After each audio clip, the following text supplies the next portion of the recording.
In my opinion, this new guy, Athian Diing Athian, is not going to fix anything. This economy is beyond repair. And I will agree with Dr. Bach, the one that left, that say this economy of South Sudan will not be fixed by one ministry. It is going to be a collective responsibility of all the sectors coming together. Welcome to Jimosi podcast.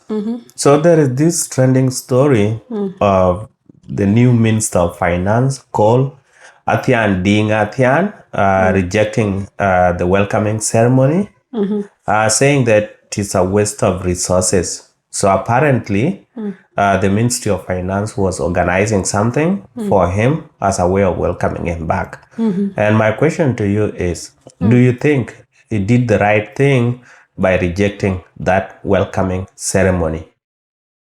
Yes. I believe all these ministers and public officials, like public servants, are not supposed to have those welcoming ceremonies because we know, like in developed countries, it's just the swearing in ceremony and all that, but nobody goes into like pay for catering and all that. Once you are done with that, you go for lunch, eat at your own pocket, and that's it. But in countries like South Sudan, there must be something like a cow being slaughtered, or they buy water and soda and so many other things. So that's wastage of resources. The country already is in deep like financial crisis. So you don't need to go inside the pocket, the government for coffers again to remove money to celebrate some of these things, because this person is going to be there in that ministry. If they pull out the country out of the current inflation, then that would call for celebration. But for now, welcoming him is not necessary. Yeah. Yeah, I will agree with you on that, because there's no need of a welcoming ceremony when this guy is sworn in at J1. And when he's being sworn in, even the outgoing Minister of Finance will be there. So both of them will be there. Like the outgoing will update the president of what's happening as this guy take over. So we don't need another new welcoming ceremony that has to be done at the ministry again. Yeah. It's just double work. And like you say, it's going to be waste of public resources. These are taxpayers' money, and the economy is already not doing well. So giving it back again, doing those ceremonies again, is a total waste of resources. And I really appreciate him for turning it down. But like the people that were organizing it, maybe they might feel in a certain way. So my question is, do you think that, or do you feel like it let them down, the organizing committee at the Ministry of Finance? I don't think he let them down. If at all we are to say something, then he's at least setting the record straight. These people, I know they'll feel bad that this person is rejecting what they are trying to do for him. And probably it's their way of eating, because those things, the prices can be inflated, and then someone ends up going away with a lot of money that is unaccounted for during that event. So I don't really care about their feelings, so long as this person is coming in to work. And actually, this is not his first time in that ministry. He was fired in 2021 after serving for like 1 year as a Minister of Finance. So he has been there, done that, and there's no point of again redoing the same things. I'm sure he understands why he doesn't want the celebrations to be held. Yeah. Yeah, so it didn't let down anybody. You're not just supposed to go ahead and make things on behalf of somebody unless he had requested for it. But maybe it was a tradition that used to happen at the ministry, right? Yeah. And it's a way of them, like you mentioned, the organizing committee getting some funds out of the ministry, right? So they will take this money, they organize for a small fee, but what is written on paper is a X amount. So it might be like 50,000, but what actually went into use was 20,000, and then the organizing committee eat on that 30K. Yeah. And yeah, I don't feel like it let down anybody. And you don't have to be welcome twice. Yeah. Like you mentioned, it was fired in 2021. It was already welcome at that time, and it's coming back to the same ministry. So the people that were organizing this thing should feel ashamed for that, because why do you have to welcome somebody twice? Or it was welcome when they were not there, the organizing committee. Some of them might have been there because, like the only people that it keeps on rotating are those top management. But the junior staff, most of them remain. Yeah.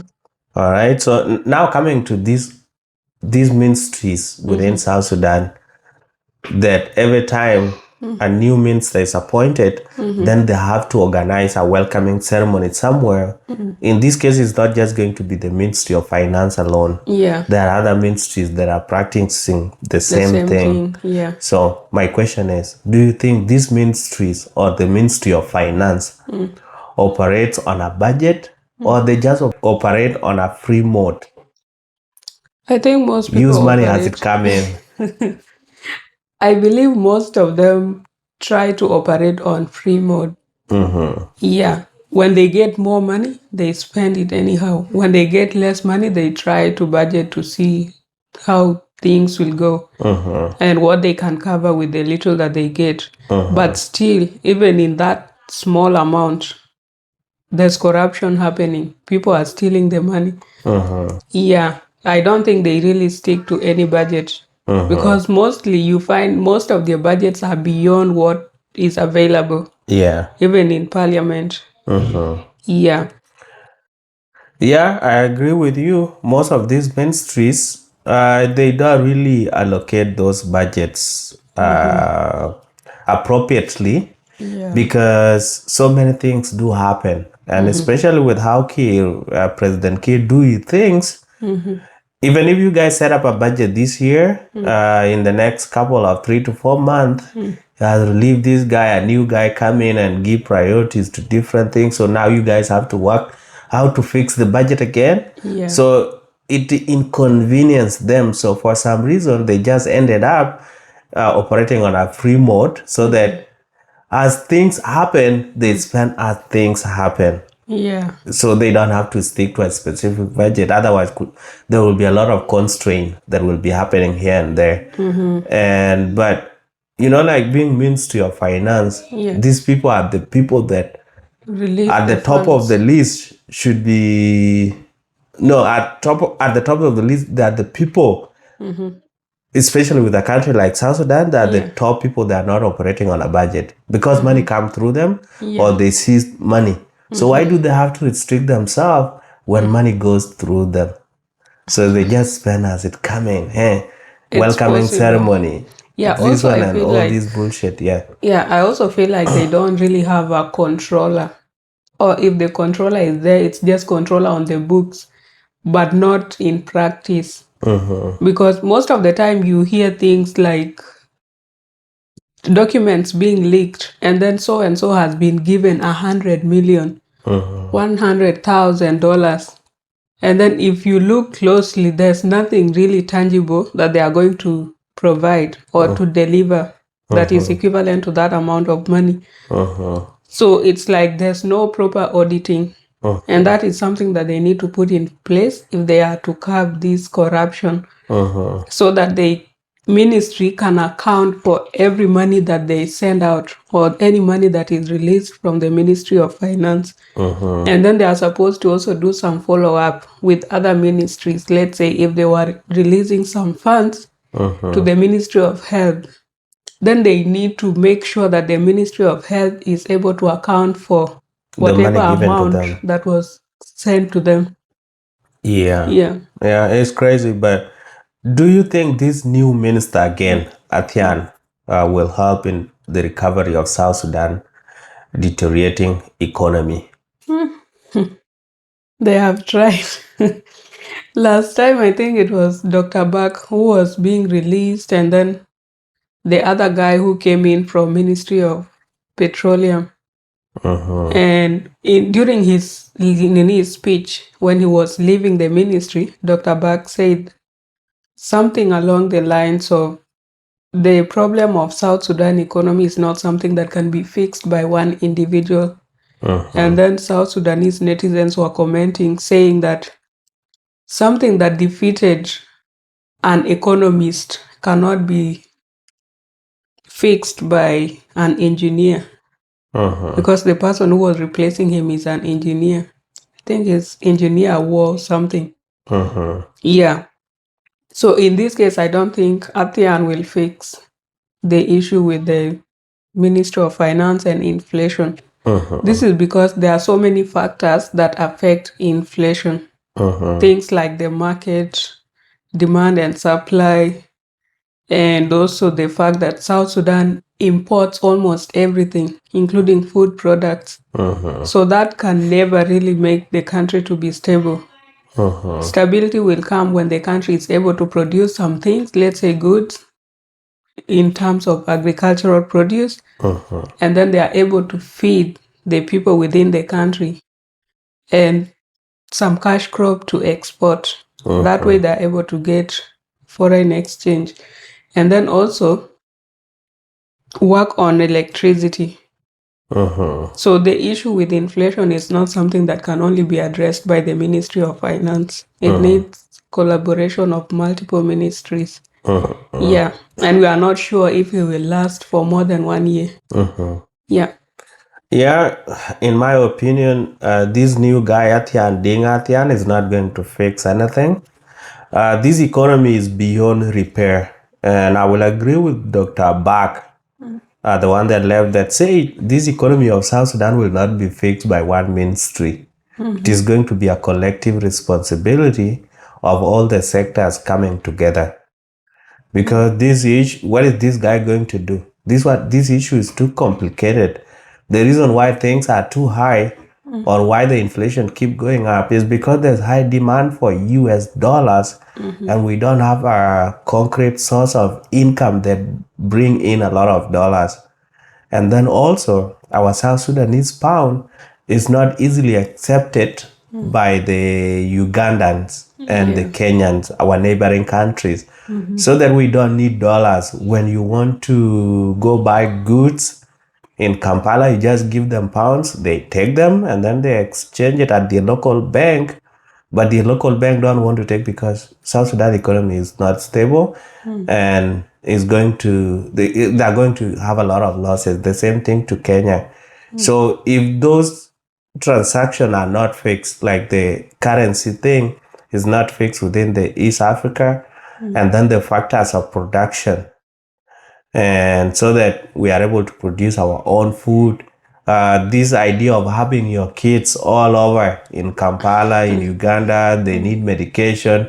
They're in Dubai, people are in Egypt, all of them need support from South Sudan, and we have to send money in dollar form, which sent everybody on a search of a dollar. Everybody is looking for a dollar. Yeah. Now you see. So this is why South Sudanese pound is becoming useless a little bit. Depreciating.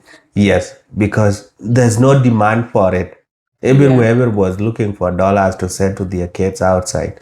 So when we build better school, better hospital, so that most of the services citizens are able to get within the country, then the need for dollar will go down. Things will come down. The exchange rate will come down, and the economy will improve. We'll start producing our own food. And again, coming to this specific guy, Athian, like we mentioned earlier, he held this position in 2021. It was relief. Like, sometimes Salva Kiir relieve people without indicating any reason. Any reason for the firing, right? Yeah. So we might have said he was given the same thing. He failed, he was removed. Now he's being brought back. There are slim chances of him making any changes in this economy. And during his time, it did not stabilize any economy. Yeah. Like, the thing is too complex for one ministry to handle, like we have mentioned earlier. Yeah. And then not only headed the Ministry of Finance, it was at the NRA, National Revenue Authority. before he came to the Ministry of Finance. It was there. No, in 2023, I think. Yeah, in 2023. So that's after Yes, leaving after. the Ministry of Finance, he went to NRA. So he went to collect the taxes, and still nothing happened. He was relieved from there. He has also held the position of the finance. So he has been able to see how to collect them and how to allocate them. But still, for some reason, the appointing authority decided to remove him in both cases, right? So South Sudan economy is not it's not going to be fixed by one individual. Yeah, I was just searching online and saw that during his tenure in 2021, that he tried to stabilize the price of the exchange rate. Those are articles written by relatives, so you don't have to rely on it. From 68,000 to 40,000, but still, like, it never went down there. Yeah. In 2021, we were in South Sudan. You don't remember? We went to South Sudan.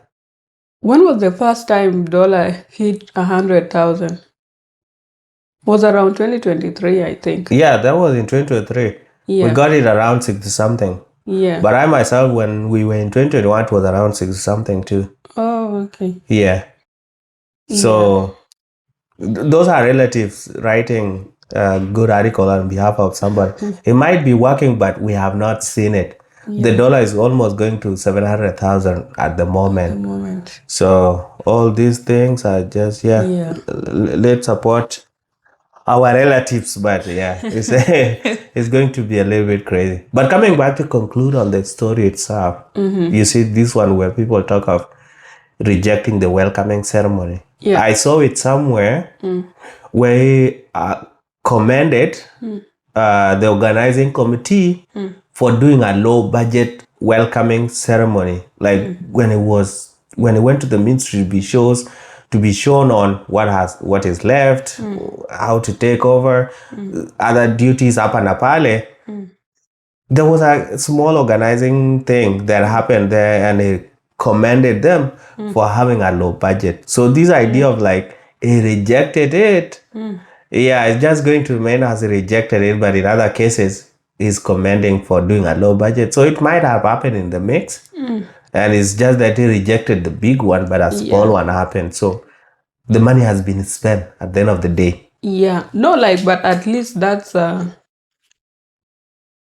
it's not blowing out the budget that much. If let's say they had planned to spend like 100,000 or something close to 10,000 US dollars, then you end up spending 1,000. Then I would prefer you spend that 1,000, because there are people who would have come from far and probably they didn't have money for water and stuff. And the way the country is very hot, Juba to be precise. So if you give them like refreshment like water, then it's fine. But this thing of buying a whole cow, you have to slaughter it, you get food, you have to bring drinks, all those things that are But not it was necessary. the only person appointed, right? Why did other people have to come? He only needed, like, if people were to cater for him, he just need a bottle of water or soda if that's what he's interested in it. It's only him that was appointed to take the position, not all these other people. But and the rest of the group, witness. the rest of the group are employees of the company. Do outsiders come and witness? It's a mix, including relatives. You have not seen these people. They come including their wives if you have multiple women. But that's not acceptable. Yeah. People are not just supposed to go into public office like that. No, the thing is with South Sudanese, they take chances with any opportunity that comes up with the possibility of celebration, food, and all that. I think it's because we don't have a lot of recreational activities. So if something comes up, people want to celebrate it, people want to show up, others want to show off. Some people will come, you are player haters, but you come in pretending to be someone who likes this person, you are really happy, and you end up having like 10 to 20 people giving speeches. Spend the whole day in that celebration. So that's a waste of resources and time. Yeah. Yeah, it's up to them. If I were them going forward, I would be setting a budget so that we operate on that. And if things are going to come up like this welcoming ceremony or whatever, resigning ceremony, then we should have at least miscellaneous budget for it so that we know anything can happen anytime because people get appointed, people get fired. Then, yeah, if these things happen, it is already allocated in the budget. I It don't won't be think that's something new. necessary. Like, it's Well, just wastage of but every resources. department has a budget to operate on. No department operate on zero, Yeah. on $0. So in what they're supposed to operate on, they can set it aside because as a community, and they're not foregoing this kind of activities that they do or this practice, Yeah. then what are you supposed to do? Is to incorporate it and have it set in a certain way. Yeah. I've seen people, like, mostly some individuals, what they do instead of doing that at ministry level, some would do it as a community or as a family, because people need to feel proud of what their son or daughter is doing. So they'll buy a cow as a family, and then relatives and friends, they'll join in, some colleagues, new colleagues, former colleagues, and all those. They come and celebrate. If you are doing that from your own pocket with your family, then that's okay. But this thing of fetching money from the ministry, and then you have to spend that money, and yet we know civil servants are not paid their salaries, mostly the army. It's not a good thing. If you have that money, you can set it aside and use it for something beneficial to those civil servants that don't get their payments every month. Yeah. All right, so that's it for Jimosi podcast. What do you guys think of this guy rejecting the welcoming ceremony? Should he let it slide in and celebrate? These chances rarely come in, or he did a right thing.